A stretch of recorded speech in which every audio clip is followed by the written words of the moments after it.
दादा माझे खूपच लाड करायचा. माझं वय 18 होतं. माझ्या आईबाबांना वेळ मिळावा म्हणून मी दादाच्या खोलीत झोपू लागले. मी कॉलेजला जाताना सुद्धा तो मला सोडायला यायचा. एके दिवशी तर तो मला कॉलेजमधून लवकर घेऊन आला आणि घरी येताच मला खोलीत घेऊन आला आणि तिथेच त्याने माझं नाव रुपाली. मी माझ्या आईसोबत राहते. मी लहान असतानाच माझे बाबा गेले. घरची सगळी जिम्मेदारी माझ्या आईवर येऊन पडली. माझे बाबा मोठ्या पदावर नोकरीला होते आणि माझ्या आईला त्यांच्या जागेवरच नोकरी लागली. माझ्या आईचं ग्रॅज्युएशन पूर्ण झालेलं होतं आणि त्या शिक्षण झाल्यामुळेच तिला बाबांच्या जागेवर नोकरी करता आली आणि त्या गोष्टीचा लाभ घेता आला आणि म्हणूनच आम्हाला कोणत्याही आर्थिक गोष्टीमध्ये काही अडचण आली नाही. तसं तर मला आणखीन एक लहान बहीण होती, पण माझ्या बाबांच्या जाण्याने तिने इतका धसका घेतला की ती डिप्रेशनमध्येच गेली आणि त्यातून तिला बाहेर पडणं खूपच कठीण झालं आणि त्याच गोष्टीमध्ये तिने स्वतःचं जीवन संपवलं. आणि त्यामुळेच माझ्या आजी आजोबांना असं वाटतं की तिच्या जाण्याचं कारण माझी आईच आहे, कारण ती नेहमी म्हणत असते, हिने माझ्या मुलाला खाल्लं आणि माझ्या नातीलासुद्धा. त्यामुळेच माझी आई तिच्या सासरच्या लोकांसोबत राहत नाही. आम्ही दोघे वेगळ्या राहतो. आम्ही त्यांच्यासोबत राहत नाही कारण माझी आजी आईसोबत सारखी भांडण करत असते. माझी आई गेल्या 5 वर्षांपासून सगळं एकटीने हँडल करते. सगळ्या गोष्टी ती सहन करते. मला काय हवं नको त्या सगळ्या गोष्टी मला पुरवते. माझी आई बाबांच्या ऑफिसमध्ये आता चांगली रुळली आहे. असंच एक दिवस रविवारच्या दिवशी माझ्या आई ऑफिसमधल्या एका व्यक्तीसोबत घरी आली होती. कदाचित ते माझ्या बाबांचे चांगले मित्र होते आणि आईच्या ऑफिसमधले एम्प्लॉई होते. आई त्यांच्यासोबत हसून खेळत बोलत होती आणि काय माहीत त्यांना इतकं खुश पाहून मला किती आनंद होत होता, कारण मी माझ्या आईला इतक्या वर्षांनी इतकं मोकळं हसलेलं बघितलं होतं. आई एवढी खुश मला कधीच दिसली नव्हती. तिच्यामुळे माझ्या चेहऱ्यावर स्माईल आली होती. त्यांच्या गप्पा चालू असताना तेवढ्यातच आईने मला त्या व्यक्तीसोबत ओळख करून दिली. ती म्हणाली, हे निलेश सर, हे तुझ्या बाबांचे चांगले मित्र आहेत आणि मला नोकरी लागली तेव्हासुद्धा यांनीच मला खूप जास्त मदत केलेली आहे. मग मी सुद्धा हाय हॅलो एवढंच बोलले, कारण त्यांच्याशी काय बोलावं हे नक्की मला समजतच नव्हतं आणि म्हणूनच मी लगेच माझ्या रूममध्ये वर गेले. मग माझ्या आईने त्यांच्यासाठी चहा व नाश्ता बनवला. मला कॉफी प्यायची होती, पण मला आईला आवाज देऊन डिस्टर्ब करायचं नव्हतं, म्हणून मग मी स्वतःच किचनमध्ये जायचं ठरवलं. पण खाली जात असताना मला त्यांच्या गप्पा ऐकू आल्या. ते दोघंसुद्धा बोलत होते की, काय वाटतं निलेश तुम्हाला, माझ्या मुलीचा या सगळ्या गोष्टीला होकार असेल का? मी विचार केला, आईला माझ्या होकाराची काय गरज पडली नक्की? काय बोलत आहे आई? तेवढ्यातच निलेश म्हणाला, हो, ती खूप समजूतदार वाटते मला. तिला काहीच अडचण नसेल या गोष्टीला. मला राहावलंच नाही. मी आईच्या समोरच गेले. मी आईला विचारलं, आई, माझ्या होकाराची तुला काय गरज पडली आहे? तुला जे करायचं ते करू शकतेस तू, कारण तू काही जरी केलंस तरी ते योग्यच असतं, माहिती आहे मला. पण त्या दोघांच्या गप्पा मात्र वेगळ्याच होत्या आणि मी मात्र वेगळंच बोलत होते. तेवढ्यातच निलेश म्हणाले, आम्हाला दोघाला तुझ्याशी खूप महत्त्वाचं बोलायचं आहे, पण त्याआधी मला तुझ्याशी एकट्यात बोलायचं आहे. चालेल का तुला? मी विचार केला, यांना माझ्याशी नक्की काय बोलायचं आहे, पण तरीही विचार केला, असेल काही काम महत्त्वाचं.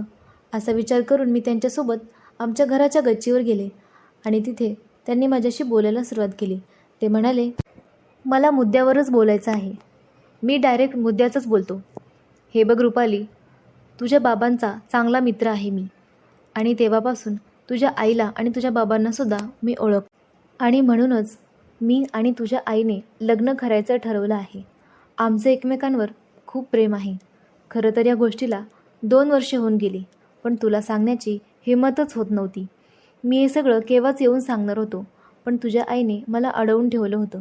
तिला वाटलं तिची मुलगी तिच्यापासून दूर जाईल आणि म्हणूनच आज खूप जास्त प्रयत्न करून मी तुला सांगतोय, कारण तुझ्या आईचं असं म्हणणं आहे, जर माझी मुलगीचा होकार असेल तरच मी लग्न करेल, नाहीतर नाही करणार. आणि त्यामुळेच मीही तिला अडवलं नाही.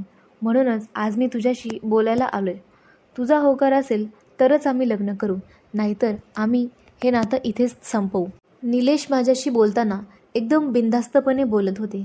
त्यांच्या बोलण्यात मला कुठेही खोटेपणा दिसला नाही. त्यांचं माझ्या आईवर किती जास्त प्रेम होतं हे मला समजलं होतं.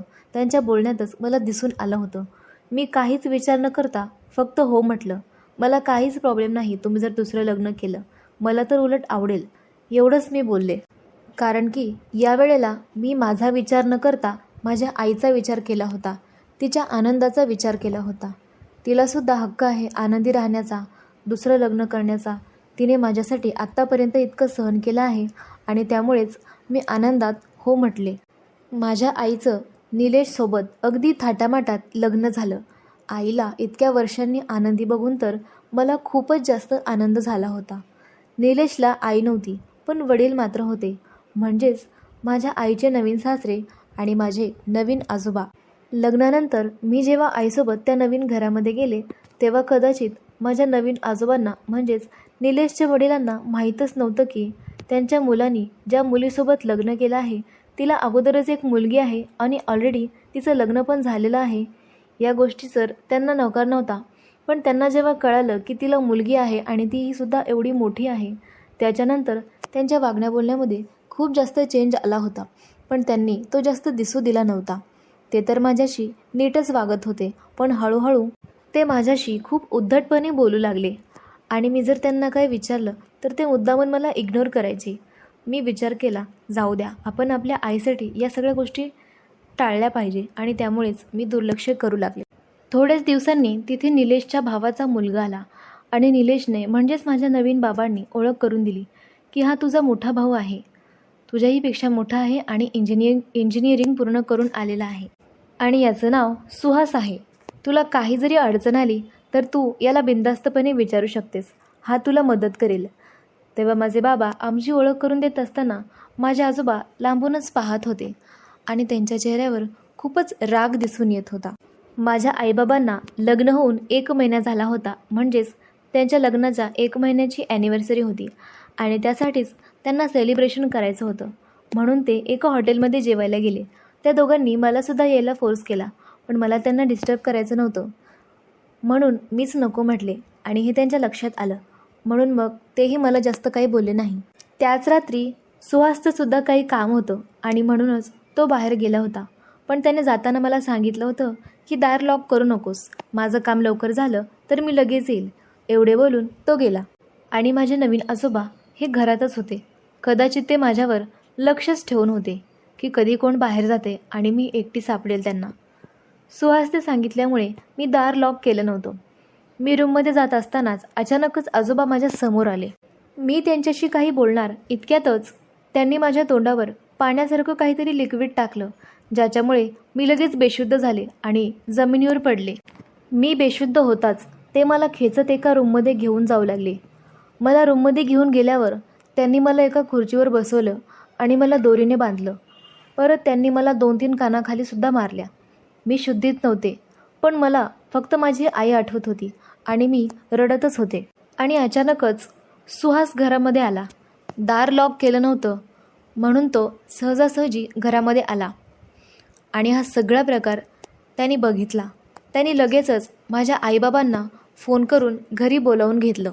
निलेशचे बाबा अजूनही इतके रागात होते की त्यांना सुहास आलेला पण कळत नव्हता.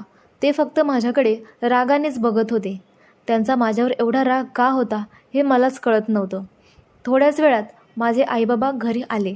माझ्या आईने मला अशा अवस्थेत बघून ती तर खूपच रडायला लागली. तिला काय बोलावं हे समजतच नव्हतं. माझी आई निलेशला म्हणाली, निलेश, यासाठी केलं होतं का मी लग्न तुमच्याशी? मला वाटलं लग्नानंतर तरी माझं आणि माझ्या मुलीचं आयुष्य सुधारेल, पण इथे आल्यावर तर माझ्या मुलीवर खूपच अन्याय होत आहे. तुमचे बाबा माझ्या मुलीला असं का छळत आहेत? असं काय चूक आहे माझ्या मुलीची, सांगा मला. तेव्हा निलेशलासुद्धा यातलं काहीच माहीत नव्हतं. तेव्हा त्यांनी त्यांच्या वडिलांना जाब विचारलं, बाबा तुम्ही असं का वागत आहात? काय केलं आहे त्या बारक्या मुलीने तुमचं? का म्हणून तुम्ही तिला असं बांधून ठेवलं? तुम्ही तिला मारत का आहात? निलेशने खूपच जास्त रागात त्यांच्या बाबांना असं विचारलं. तेव्हा निलेशचे बाबा म्हणाले, मला तर ही मुलगी पण आवडत नाही आणि हिची आई पण आवडत नाही. का म्हणून तू हिच्याशी लग्न केलंस हेच मला कळत नाही. एकतर ह्या मुलीला पण घरात घेऊन आलास आणि हिच्यामुळे तिच्या मुलीला पण घेऊन आलास आणि म्हणूनच मी असं वागत होतो, कारण या दोघींमुळे तू माझ्यापासून लांब चालला होतास हे माझ्या लक्षात आलं. तेव्हा निलेश दबक्या स्वरातच म्हणाला, आजपासून माझ्या बायकोला व मुलीला घेऊन मी वेगळा राहणार आहे आणि हीच बाबा तुमच्यासाठी सगळ्यात मोठी शिक्षा असणार आहे. तेव्हा तुम्ही आमच्या संसारामध्ये ढवळाढवळ करायची नाही. तर मित्रांनो, आजची कथा तुम्हाला कशी वाटली कमेंटमध्ये नक्की सांगा.